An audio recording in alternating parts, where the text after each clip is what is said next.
말세 그리스도의 좌담 기록.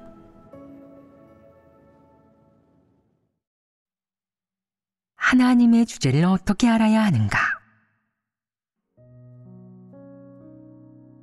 하나님과 사람의 관계는 어떻게 연결하느냐? 너는 어떻게 하나님을 인식하느냐? 하나님은 어떻게 사람에게 사역하느냐? 바로 하나님 말씀을 사용한다. 하나님은 말씀으로 하나님의 뜻을 나타내고 너를 가야 할 길로 인도하고 너에게 시련을 주며 너에 대한 그의 모든 요구와 기준을 알려준다.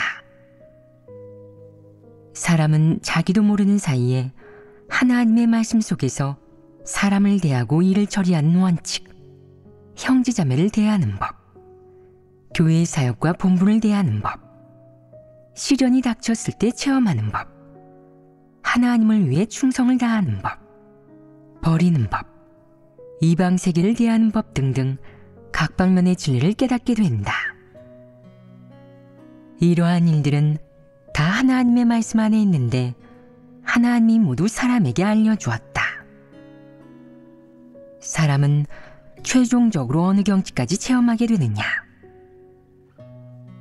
사람은 하나님의 말씀 속에서 하나님을 보게 되고 하나님과 얼굴을 마주하게 된다. 어떤 사람이 당신이 믿는 하나님은 어디에 계셔요? 라고 물을 때 체험이 없는 사람은 고민해도 알 수가 없다. 그러게, 하나님은 어디 계시지? 하나님께서는 내게 나타나신 적이 없어. 늘 하나님은 셋째 하늘에 계신다고 하지만 나도 본 적은 없어. 하나님께서 도대체 얼마나 크고 높으신지, 어느 정도까지 전지전능하신지 이런 것들을 나는 전혀 몰라. 체험을 한 사람은 이렇게 말할 것이다. 그런 것들은 모두 중요하지 않아요. 저는 하나님을 믿은 첫날부터 하나님 말씀을 접했고 지금까지 하나님을 20년에서 30년 믿어왔어요. 하나님 말씀에서 하나님의 성품과 본질을 보았기에 하나님에 대해 약간 알고 인식하게 되었어요.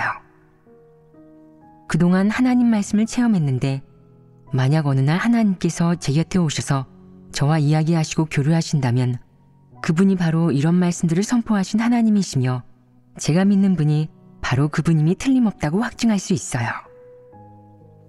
그분의 외모가 어떻게 변하든 그분이 하신 말씀이 이 말씀들과 뿌리가 같다면 그분이 바로 제가 믿는 하나님이시며 바로 하늘에서 오신 그 하나님이시며 바로 만물과 제 운명을 주재하시는 그분이십니다. 바로 그분이십니다. 그때 하나님이 여전히 천상에서 너에게 말할 필요가 있겠느냐? 하나님이 어떤 형체와 형상으로 변한다 하더라도 내가 볼 필요도 없다는 것이다. 더 이상 그럴 필요가 없다. 그런 호기심이 사라진 것이다. 왜 그런 것이냐?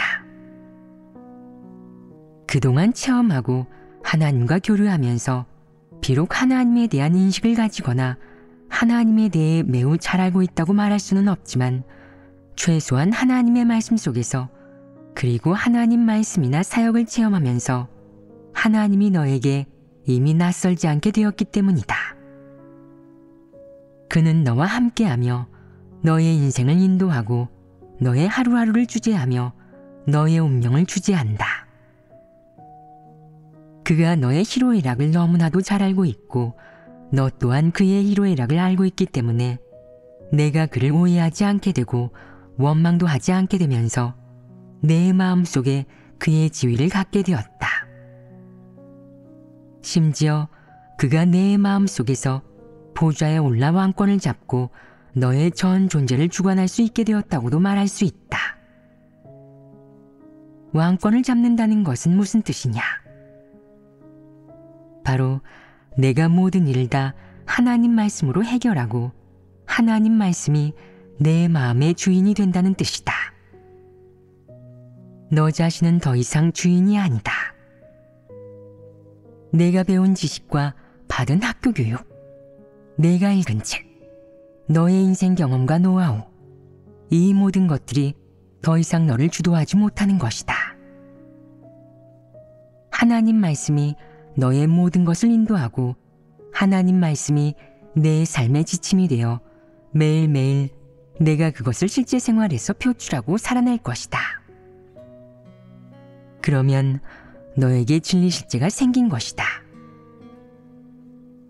그때 만약 어떤 사람이 다시 너에게 당신이 하나님을 믿는데 하나님을 아십니까? 라고 물으면 너는 이렇게 말할 것이다.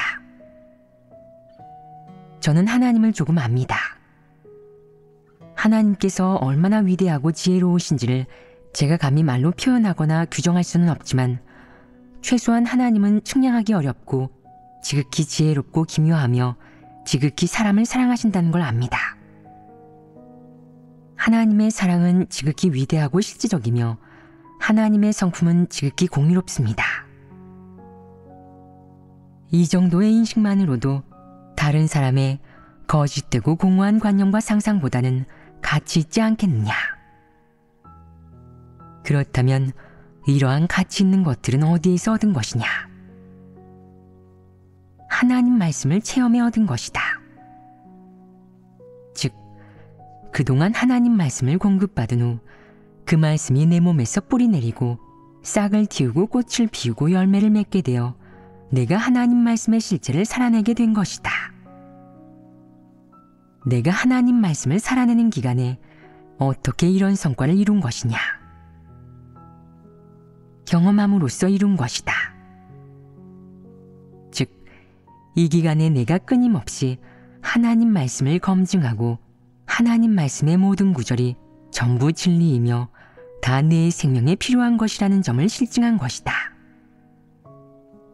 그때 만약 어떤 사람이 당신이 믿는 하나님은 하나님이 아닙니다. 존재하지도 보이지도 않습니다. 라고 말하면 너는 이렇게 말할 것이다. 하나님의 존재와 주제는 그 어떤 사람이 결정하는 것이 아닙니다.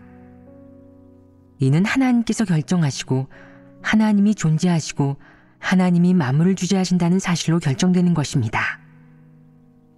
제가 그동안 하나님 사역을 체험한 실제 체험이 결정하는 것이고 하나님 사역을 체험한 모든 간증으로 결정되는 겁니다.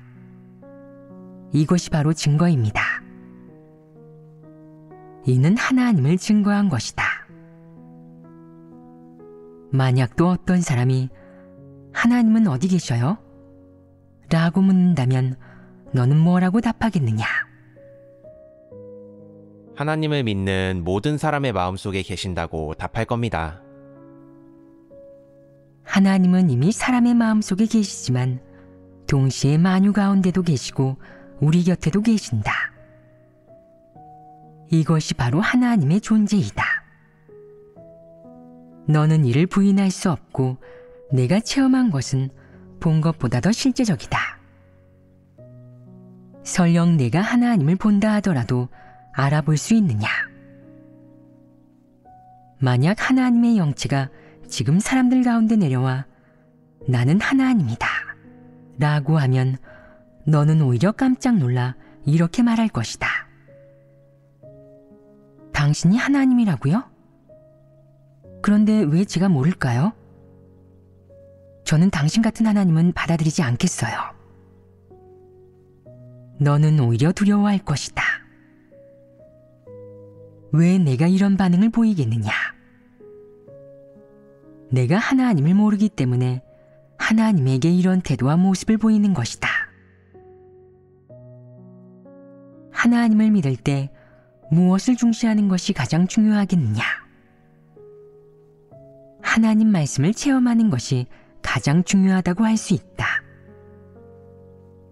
하나님 말씀을 체험하는 과정에서 사람이 하나님과 대적하거나 거역하는 내적 상태 같은 옳지 않은 내적 상태와 그릇되고 터무니없는 관점들을 가지고 있다면 이것들을 모두 바로잡고 진리로 해결해야 한다. 그래야 사람의 내적 상태가 점차 좋아지고 동시에 하나님과의 관계 또한 나날이 정상적이 되어 내가 하나님의 존재를 느낄 수 있게 된다. 너와 하나님의 관계가 비정상적이라면 너는 하나님의 존재를 느끼지 못한다. 여기에 진리가 있지 않느냐? 진리가 있다. 사람이 하나님을 믿을 때 늘 진공 상태에 사는 것처럼 아무것도 접촉하지 않고 아무것도 보지 않고 아무것도 모르고 마치 돌을 닦는 비구니와 승려처럼 현실과 괴리된다면 그것은 바른 길이 아니다. 사람이 관찰할 줄도 깨달을 줄도 알고 체험할 수도 있으면 많은 일에서 하나님의 행사를 볼 수 있다.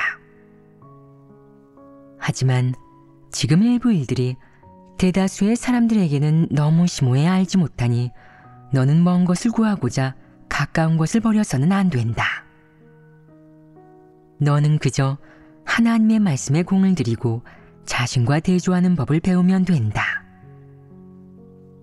자신과 대조하는 것이란 무엇이냐? 바로 하나님 말씀 속에 밝혀진 각종 내적 상태를 내가 갖고 있는지, 너는 어떤 내적 상태에 있는지, 하나님이 얘기한 그 말씀들은 무엇을 의미하는지, 인류의 어떤 내적 상태에 대해 얘기한 것인지, 이것들을 모두 성찰하여 분명하게 인식해야 한다. 때로 사람은 하나님 말씀을 한 귀로 흘려듣기도 한다. 나는 그런 내적 상태가 없으니까 하나님께서 나를 겨냥해서 하신 말씀은 아니야. 하나님께서 다른 사람을 말씀하시는 거야. 라고 생각하는데 이는 잘못 이해한 것이다. 이는 내가 여전히 하나님 말씀을 이해하지 못하고 하나님 말씀이 너에게 아직 영향을 주지 못하며 내가 아직 소화하지 못했다는 것을 설명해 주는 것이다. 이렇게 체험하다가 어느 날 사람을 밝히는 하나님 말씀을 듣고 내가 하나님의 이 말씀은 바로 나에 대해 이야기하시는 거네 라고 말하게 되면 하나님 말씀을 자신과 대조한 것이다. 대조할 수 있는 것은 그저 시작일 뿐인데 이는 단지 하나님 말씀에 진입하는 시작일 뿐이다. 하지만 하나님이 말씀한 그런 내적 상태는 대체 무엇을 의미하는지 내가 아직 모를 수도 있다. 그러니 하나님 말씀 속의 진리는 무엇인지, 하나님의 요구와 하나님이 사람에게 주는 길은 무엇인지를 구하는 단계를 더 겪어야 한다. 여기에는 세부사항이 있는데 이는 겉으로 드러나는 내적 상태를 내가 성찰과 분석을 마치면 끝나는 일이 아니다. 하나님이 사람의 내적 상태를 분석해 사람이 성찰하게 하는 목적은 무엇이냐? 사람에게 바로잡게 하기 위해서이다. 하나님은 이를 잘못된 내적 상태라고 한다. 내가 이런 내적 상태로 살고 이런 관점을 갖고 있다면 하나님을 대적할 수 있다. 이는 패역이고 하나님이 기뻐하지 않는 것이다. 이것은 패괴 성품으로 사탄에 속하는 것이며 진리에 부합하지 않는 것이다. 너는 바로잡아야 한다. 바로잡는 동시에 너는 하나님의 요구가 무엇인지 알아야 한다. 하나님의 요구에는 진리가 담겨 있는데 너는 하나님의 뜻을 깨달아야 하고 곰곰이 생각해야 한다. 이 일에서 하나님께서는 어떤 요구를 하셨지? 나는 이런 내적 상태를 어떻게 바로잡고 벗어나고 해결해야 하지? 이는 진리를 구하는 것과 관련이 있다. 내가 그저 하나님 말씀과 대조만 해서는 안 된다. 대조하고 나서 또한 진리를 깨닫고 자신을 인식할 수 있어야 한다. 그러면 내가 사람에 대한 하나님의 요구가 너무나 좋다는 것을 느낄 수 있어 마음속으로부터 하나님을 찬양할 수 있다. 하나님께서는 사람의 배부와 심장을 감찰하시고 하나님은 지극히 지혜로우십니다. 하나님께서 저도 몰랐던 제 내적 상태를 밝히셨는데 하나님께서는 다 알고 계셨어요. 이러면 끝나는 것이냐? 이걸로는 턱없이 부족하다. 하나님이 이것을 요구하는 것이 아니다. 하나님은 내가 그러한 소극적이고 잘못된 내적 상태를 내려놓고 내가 폐괴의 성품인 그런 것을 해결해버린 후에 진리에 따라 실행하기를 요구한다. 진리를 점차적으로 깊이 깨닫게 됨에 따라 내 내면의 내적 상태가 완전히 바뀌게 되어 내가 원래 가지고 있던 이를 바라보는 관점을 내려놓게 된다. 너는 그것이 그릇되고 터무니없는 것임을 보게 될 뿐만 아니라 그것이 어디가 틀렸으며 그 본질이 무엇인지도 알게 된다. 그런 다음에는 내가 그것을 해결해버리게 된다. 사람이 이러한 외부 세계의 것과 사탄의 관점을 완전히 내려놓으면 그 당시에는 내면이 텅 빈 것처럼 느껴지지만 내가 깨달은 진리가 너의 마음을 채우기 시작하게 된다. 하나님이 사람에게 요구하는 올바른 관점은 무엇인지, 하나님이 사람에게 갖추라고 하는 것은 무엇인지, 어떤 관점이 옳은 것이며 어떤 관점이 잘못된 것인지, 사람이 이것들을 이해하려면 끊임없이 진리를 구하고 끊임없이 진리에 깊이 들어가는 과정이 필요하다. 진정으로 진리를 깨닫게 되면 마음이 완벽하게 충실해지고 편안해진다. 사람이 진리를 믿고 받아들일 수 있는 것은 그리 간단한 일이 아니다. 사람은 모두 여러 가지 생각, 마음, 폐괴의 성품을 가지고 있어 한가할 때는 늘 하나님 말씀의 옳고 그름을 연구한다. 만약 진리를 깨달은 사람의 체험 간증을 접하게 되면 그는 이점과 도움을 얻을 수 있지만 만약 황당무계한 말과 관점을 말하는 사람들을 만나게 되면 좌우로 흔들리게 된다. 이는 정상적인 내적 상태이다. 하지만 어느 시점까지 체험하게 되면 그는 하나님 말씀이 진리임을 완전히 인정하게 되고 또한 자신이 무엇을 잘못했는지 알게 된다. 알게 되면 진리를 실행할 수 있느냐? 그는 여전히 마음이 내키지 않아 그냥 이렇게 자신을 부정해버리는 거야? 라고 생각한다.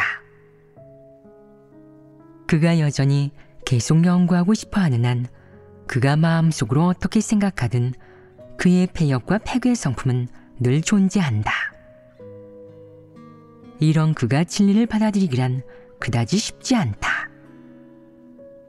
그렇게 간단하고 단순하게 직접 진리로 여겨 받아들이지 못한다. 설령 그것이 진리임을 분명히 알아도 그렇게 빨리 그리고 절대적으로 실행하지 못한다. 이는 사람의 내면에 폐괴의 성품과 사탄의 본질이 있다는 사실을 실증하는 것이다. 하나님이 사역을 하고 진리를 선포한 이유는 바로 사람의 폐괴의 성품을 해결하기 위함이다. 사람의 폐괴를 조금씩 파헤쳐 조금씩 해결하고 조금씩 정결케 하려는 것이다. 점차적으로 사람의 관점이 하나님의 관점과 일치하게 되며 사람이 하는 것이 진리에 부합하게 된다. 내가 하나님과 어떤 방면에서 서로 일치하게 되면 너는 그 방면에서는 하나님을 오해하지 않게 된다. 내가 하나님을 오해한 부분이 있다면 마땅히 그 방면의 진리를 구해 진리로 오해를 해결해야 한다. 절대 늘 자신의 관점을 고수하거나 자신의 오해가 맞고 오해할 만하다고 어디 내놔도 이치에 맞고 다 말이 된다고 생각해서는 안 된다. 이는 잘못된 것이다. 사람은 폐괴의 성품이 있기 때문에 어느 정도 교만한 것은 정상이며 진리를 받아들일 수만 있다면 변할 수 있다. 하지만 황당무계하고 이를 대하는 관점이 바르지 않다면 이는 위험하고 진리를 받아들이기 쉽지 않을 뿐만 아니라 진리를 잘못 해석하기 쉽다. 이런 사람은 하나님에 대해 관념이 생기거나 하나님의 반대편에 서기 가장 쉬운 사탄에 속하는 부류이다. 하나님을 오해하는 일에 있어 만약 사람이 진리를 구하지 않는다면 사람은 하나님이 잘못한 것이라 생각하고 늘 이렇게 하나님을 상대로 소송하며 겨루고 싸운다. 싸우고 겨룬 최후의 결과는 사람의 실패로 끝나고 사람은 철저하게 창피를 당하게 된다.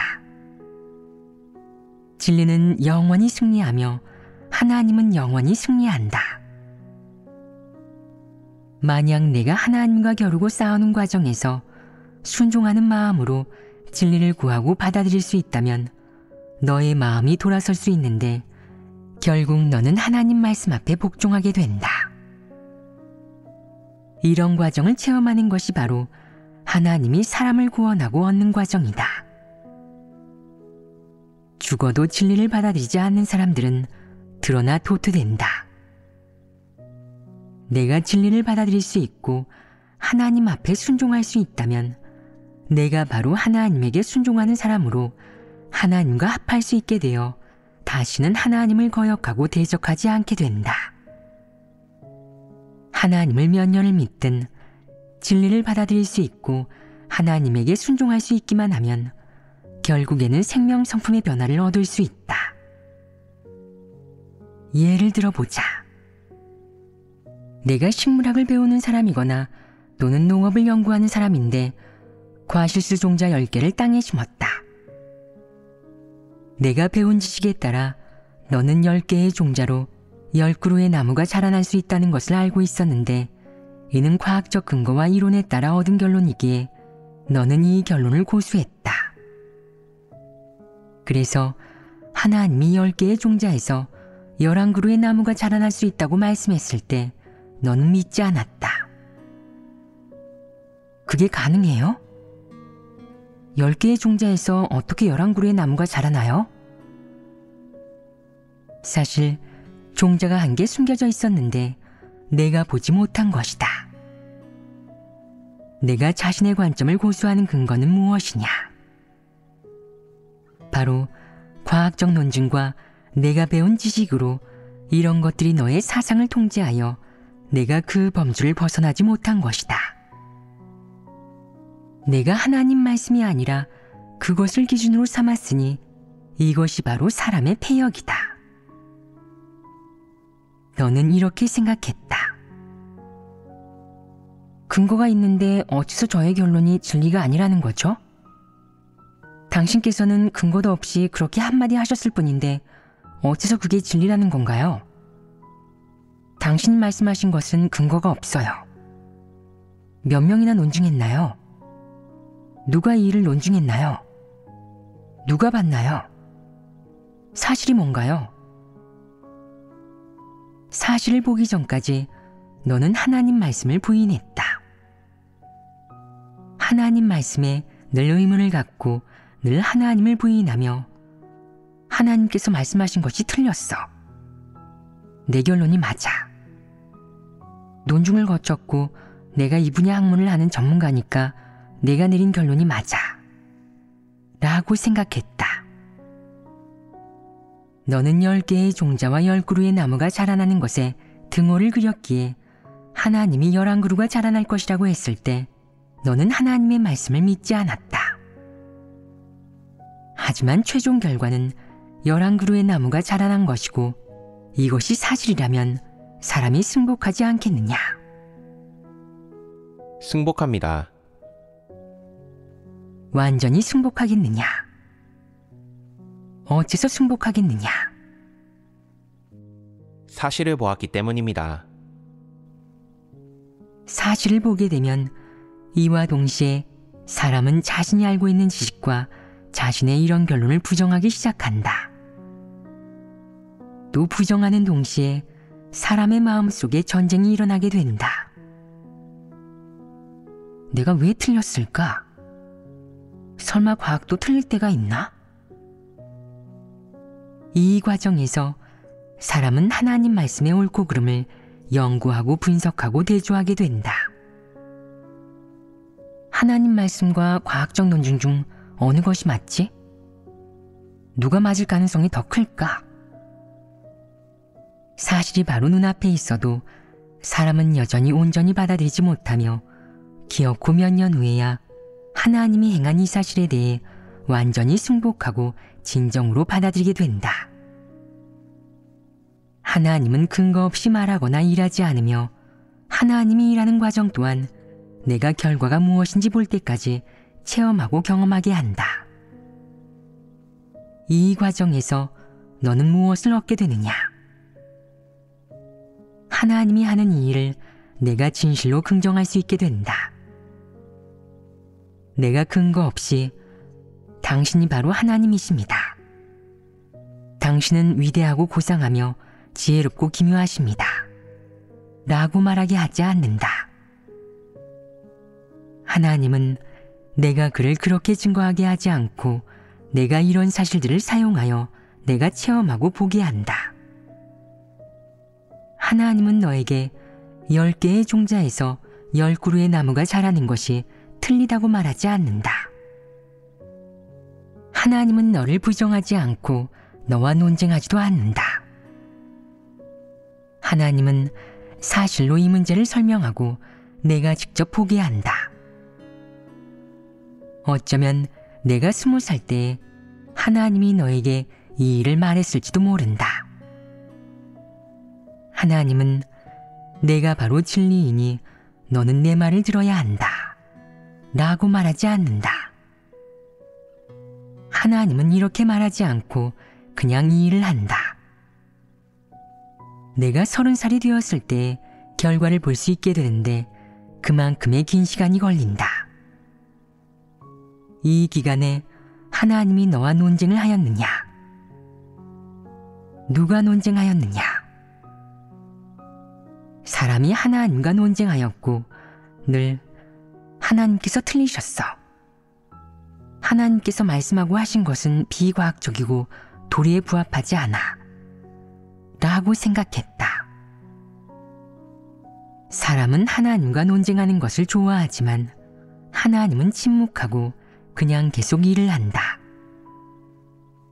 10년 후 너는 사실을 발견하고 아이고, 원래 내 관점이 틀린 거였어. 라며 두려워하게 된다. 내가 자신이 틀렸다고 말할 때 그 일의 결론은 사실 이미 결정되어 있는데 너는 그것을 받아들일 수 있느냐? 너는 단지 하나의 현상을 받아들였을 뿐 마음속으로는 여전히 그 일이 어찌된 일인지 모른다. 내가 몇 년을 더 체험해야 하느냐? 어쩌면 10년을 더 체험해야 할지도 모른다. 10년 동안 체험하여 하나님이 한 그 일의 결론이 옳고 하나님이 진리이고 하나님이 옳고 내가 틀리다는 것을 실증해야 할지도 모른다. 40세에 내가 완전히 승복하게 된다. 하나님이야말로 진리이고 하나님께서 진정 하나님이시며 하나님께서 하시는 일은 참으로 기묘하고 실제적입니다. 하나님께서는 지극히 지혜로우십니다. 라며 자신을 부정하게 된다. 보아라. 몇 년을 체험하였느냐? 20년을 체험했습니다. 이 20년 동안 하나님은 어떤 일들을 하였느냐? 하나님은 뉴턴의 법칙이 무엇인지 말해주는 것처럼 공식을 사용하여 너에게 말해주지 않았다. 하나님은 사실을 통해 내가 어떤 일들을 보게 하였으며 일부 현상과 내 주변에서 발생하는 일들을 통해 내가 그 일을 인식하도록 깨우치고 인도하였다. 3년에서 5년 후에 내가 약간 알게 되면 제가 틀리기는 했지만 완전히 틀린 건가요? 라고 하게 되고 거기서 좀 더 체험을 하고 하나님이 너에게 일부 사실들을 제시하면 내 나이 40살이 될 때, 즉 또 한 번의 10년이 지난 후에 내가 자신이 틀렸음을 인정하게 된다. 하나님은 바로 이런 식으로 이런 일들을 한다. 너는 어떤 과정에서 내가 틀리고 하나님이 옳다는 것을 인식하였느냐? 사실이 닥치는 과정에서 그리고 하나님의 깨우침과 인도하에서 내가 비로소 인식하게 된 것이다. 바로 이런 과정을 거치는 것이다. 하나님은 너에게 하나의 결론만을 주고 무조건 믿으라고 하지 않는다. 만약 하나님이 강제로 이해시킨다면 괜찮겠느냐? 하나님이 강제로 너를 통제해 이해시켜도 어쨌든 하나님은 옳다는 것을 내가 이해하고 알 수도 있기는 하다. 하지만 사람을 로봇으로 만드는 것이 하나님의 뜻이 아니다. 이는 하나님이 원하는 것이 아니다. 하나님은 사람이 진리를 깨닫고 자신의 선택으로 하나님에게 순종할 수 있기를 바란다. 이런 성과를 얻기 위해서는 시간이 필요하다. 이제 너희는 하나님 사역이 실제적이라는 것을 경험하게 되었느냐? 지극히 실제적이다. 하나님 사역이 실제적이라는 것은 사람의 상상 및 막연한 관점과 대립되는 것이다. 그러니 너는 자신의 내면에 있는 어떤 것들이 상상한 것인지, 공허하고 실제적이지 않은 것인지, 하나님 말씀에 근거가 없는 것인지 곰곰이 생각해야 한다. 그것들을 전부 부정하면 된다. 이렇게 하는 것은 분명 틀림이 없으니 바로 이렇게 체험해야 한다. 만물을 창조한 하나님이 얼마나 많은 것을 창조하였고 얼마나 지혜로운지를 내가 3년에서 5년이라는 시간 내에 모두 다 체험하고 꿰뚫어 보려 한다면 그건 불가능하다.